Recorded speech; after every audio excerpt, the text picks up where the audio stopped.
무사셋. 두 번째 이제 카테고리가 근로시간 단축에 관한 내용이에요. 근로시간 단축 관련해서 이제 두 가지 제도가 있어요. 그 첫 번째가 임신기 근로시간 단축이거든요. 흔히 말하는 9 to 6에서 조금 더 줄여줘가지고 근무할 수 있게끔 해준다는 말이죠. 네, 그 근로시간 단축을 임신기에 사용할 수 있는 임신기 근로시간 단축인데, 그러면 당연히 언제 사용할 수 있느냐에 대한 그 임신 주 수가 맞아.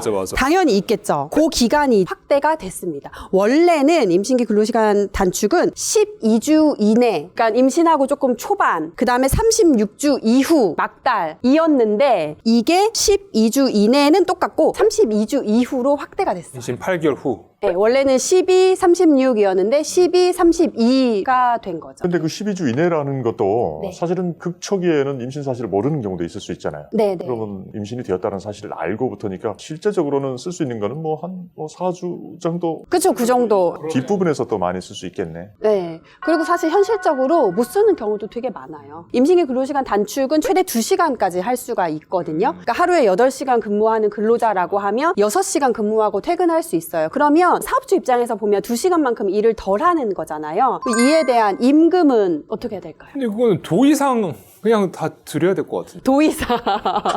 그렇죠. 뭐, 법하고 도의하고는 조금 다르긴 하지만, 임신기 근로시간 단축에서는 그 줄어든 근로시간만큼 임금 삭감이 법으로 금지가 되어 있어요. 것 같아. 임금 삭감을 하면 안 됩니다. 아무래도 취지를 보면 네. 2시간이 인정된다고 했을 때 네. 출근을 2시간 늦게 해도 되고 퇴근을 2시간 일찍 해도 될 거고 중간에 잠깐 2시간을 쉬는 것도 가능하고? 그럼요. 아하. 어쨌든 하루 근무 시간이 2시간으로 줄어들면 된다. 하루 이제 8시간 근무하는 근로자 기준으로 설명을 드렸을 때. 사실 근로시간이 줄어들면 연차 휴가를 산정할 때도 그게 영향을 받거든요. 그래서 기존에는 연차 휴가 산정을 할 때도 줄어든 근로시간만큼 연차 휴가 시간도 같이 줄어들었었어요.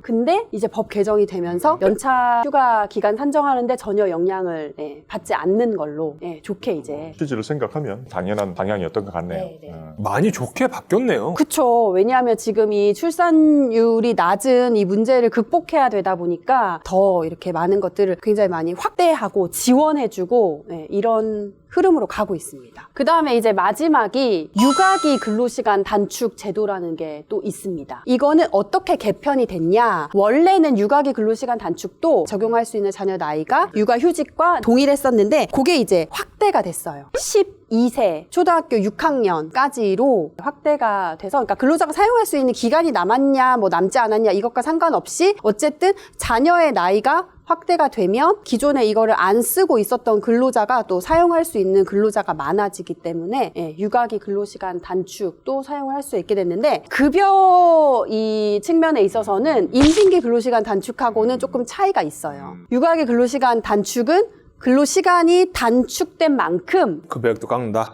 급여 삭감이 가능합니다.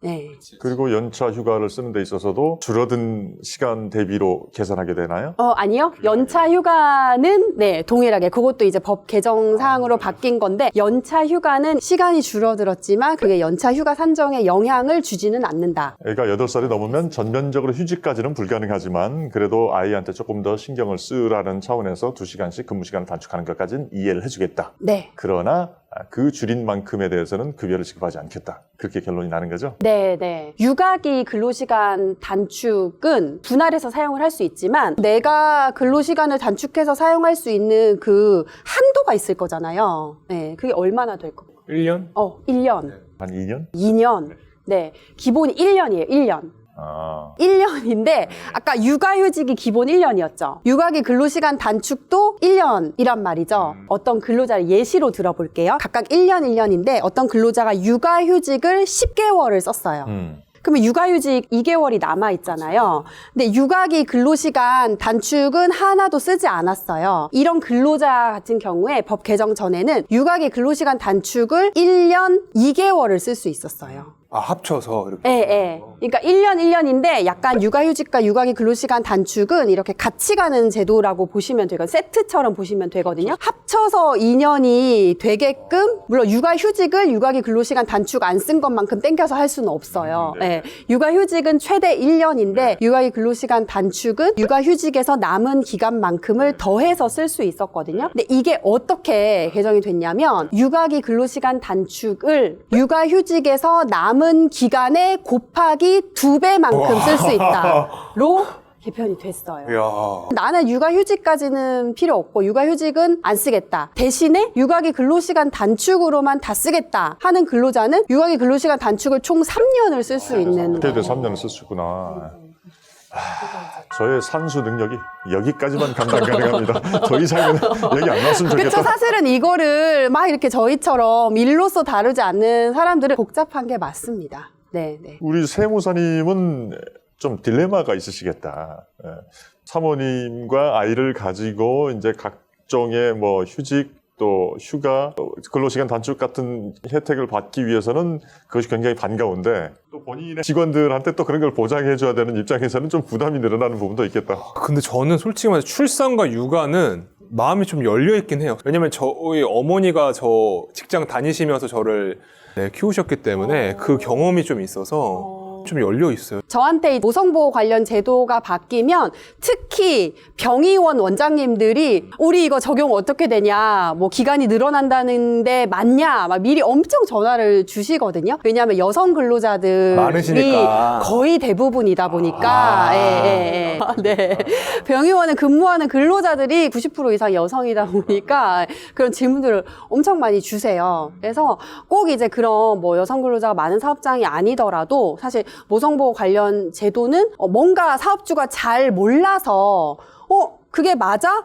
이거는 조금 곤란한데 라고 얘기를 했다가 신고당하는 경우도 엄청 많아요. 네, 이건 다 의무이기 때문에 오늘 영상을 통해서 기본적인 지식 정도는 탑재를 하고 계시는 게 좋지 않을까라는 생각이 듭니다. 오늘 굉장히 시의적절하고 또 유익한 컨텐츠였던 것 같습니다. 시청자 여러분들이 많이 참고하셔가지고 챙길 건 잘 챙기시고 또 어딘가에서 사업체를 운영하시는 분들은 또 많이 지원해 주시고 그랬으면 좋겠습니다. 실제로 진짜 이거는 우리한테 발생할 수 있는 우리 주위에 어머니나 배우자나 동생 뭐 발생할 수 있는 사례이기 때문에 되게 유익했어요. 저는 개인적으로 진짜. 우리나라의 출산율이 높아지도록 저희 구독자 수도 높아지도록